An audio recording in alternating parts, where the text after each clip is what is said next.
Assalamualaikum. Sa video na ito, tatalakayin natin patungkol sa mga Shia.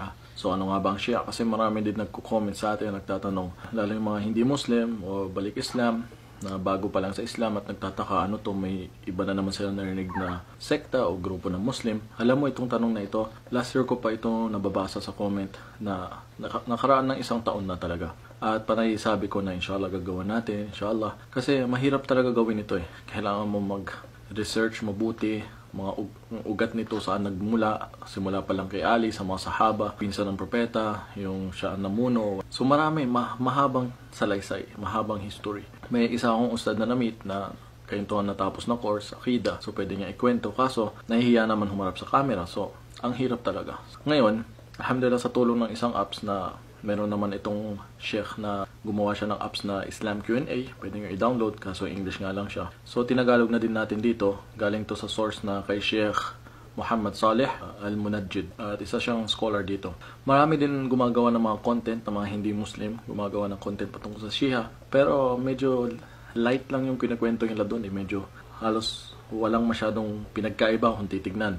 Kaya makikita ng iba yung mga hindi Muslim o bagong Muslim, wala lang palang pinagkaiba, di ba? Akala nila ganun lang. So, kaya dito, ito yung sinabi ni Sheikh kung ano ba yung explanation sa mga Shia. So, alhamdulillah, umpisa natin. Sabi niya, ang Shia ay maraming sekta. Ang Shia mismo ay maraming sekta. Ang ilan sa kanila ay mga kafir, mga disbeliever, mga kafir, hindi naniniwala, hindi sila Muslim, na sumasamba kay Ali at tumatawag sa kanya, at sila ay sumasamba kay Fatima, Al-Hussein, at iba pa. Ang iba sa kanila ay mga kafir, hindi Muslim, dahil sumasamba sila kay Ali, isa tong pinsan ni Prophet Muhammad, peace be upon him. Si Fatima ay asawa ni Ali, na anak ng propeta, si Fatima. At si Al-Hussein ay apo ng propeta.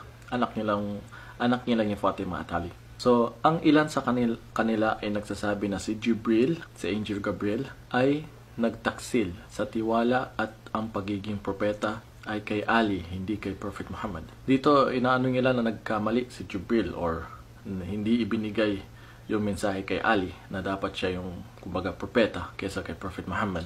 Sa kanya dapat ibibigay yung mensahe, kumbaga. Subhanallah, alam mo dito, ibig sabihin parang kinakalaban nila si Jibril kung ganun. Alam mo, matindi ang may verse sa Quran na ang Allah mismo ang nagtanggol kung sinong kakalaban kay Jibril is ang Allah makakalaban mo, subhanallah. Mayroon ding iba sa kanila tulad ng Imamiyya, ang Rafida, Ithna Ashar, na sumasamba kay Ali at nagsasabi na ang kanilang mga imam ay mahusay kaysa sa mga anghel at propeta.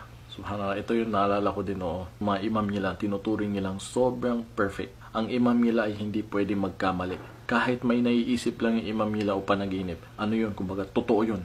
Tapos may mga imam pa sila nakakita ng ghaib.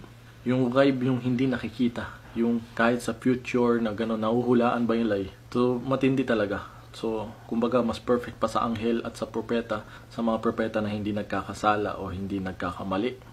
Yan ang turing nila sa imam nila. Mayroon maraming mga grupo sa kanila. Ang mga iba ay mga kafir at ang mga iba ay hindi kafir. So, hindi natin pwedeng lahatin. May mga iba na kafir na hindi sila Muslim disbeliever, may mga iba hindi naman. Ang pinakamahinahon sa kanila ay yung mga nagsasabi na si Ali ay mas mahusay kaysa sa tatlo na sina Abu Bakar, Umar at Uthman. Ang nagsabi nito ay hindi isang kafir, ngunit siya ay nagkakamali dahil si Ali pang-apat at sina Abu Bakar, Siddiq, Umar at Uthman ay mas mahusay kaysa sa kanila. So yung mga iba na pinakamababa sa kanila, pinakamas mahinahon, hindi extreme, ay ang pagkakamali lang nila na sinasabi na si Ali ang dapat na naging unang leader or si Ali ang dapat mas mainam kaysa sa sina Abu Bakar, yung father-in-law ng propeta na naging unang leader after mamatay ng propeta, peace be upon him, ay sumunod si Abu Bakar, sumunod si Uthman after ngan, at sumunod si Abu Bakar, at sumunod si Umar, at sumunod si Uthman, pagkatapos last si Ali. So para sa kanila, ang sinasabi nila, si Ali daw talaga ang dapat maging unang leader. Yun. Yung mga iba sa kanila, ito yung pinaka mababa na mahinahon na hindi extreme, na nagkamali lang sa pag-unawa na dapat talaga maging una na si Ali ang mas mainam. Kasi dito, nagkakamali sila dahil lumalaban sila sa pinagkasunduan ng mga sahaba. Ngunit siya